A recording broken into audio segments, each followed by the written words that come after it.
हातकणंगले तालुक्यातील वाठार येथे दलित महासंघाच्या वतीने संसद भवन येथे केंद्रीय गृहमंत्री अमित शहा यांनी विश्वरत्न डॉक्टर बाबासाहेब आंबेडकर यांच्याबद्दल अवमानकारक शब्दांचा वापर केल्याबद्दल तसेच भारत देशामध्ये महिलांच्यावर होणाऱ्या अन्याय अत्याचाराच्या विरोधात जिल्हाध्यक्ष बाबासाहेब दबडे यांच्या नेतृत्वाखाली तीव्र निदर्शने करण्यात आली। यावेळी कार्यकर्त्यांनी जोरदार घोषणाबाजी करून परिसर दणाणून सोडला। यावेळी वाठार येथील एसटी स्टँड चौकात अमित शहा यांना गृहमंत्री पदावरून हटवण्यात यावे, तसेच देशामध्ये महिलांच्यावर होणारे अन्याय अत्याचार बलात्कार या घटनेच्या विरोधात दलित महासंघाचे कार्यकर्त्यांनी तीव्र शब्दात जाहीर निषेध केला।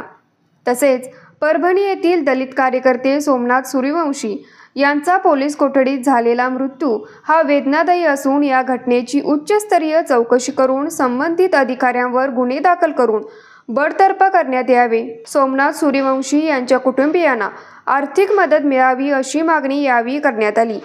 निदर्शनावेळी वडगाव पोलीस ठाण्यातील पोलीस कर्मचाऱ्यांनी बंदोबस्त ठेवला होता। यावेळी मोर्चाचे निवेदन सहाय्यक पोलीस निरीक्षक सलगर यांना देण्यात आले।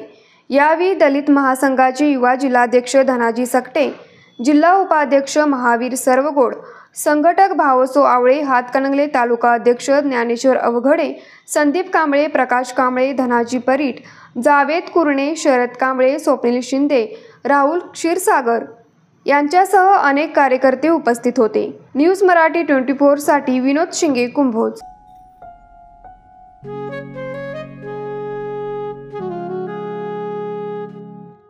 बाबा, आज येताना बासुंदी घेऊन या ना। अगं, कालच आपण आईचा वाढदिवस होता म्हणून आणली होती ना।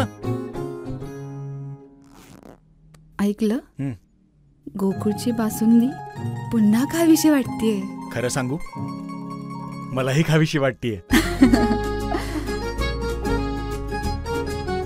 पुन्हा पुन्हा खावीशी वाटणारी गोकुळ बासुंदी।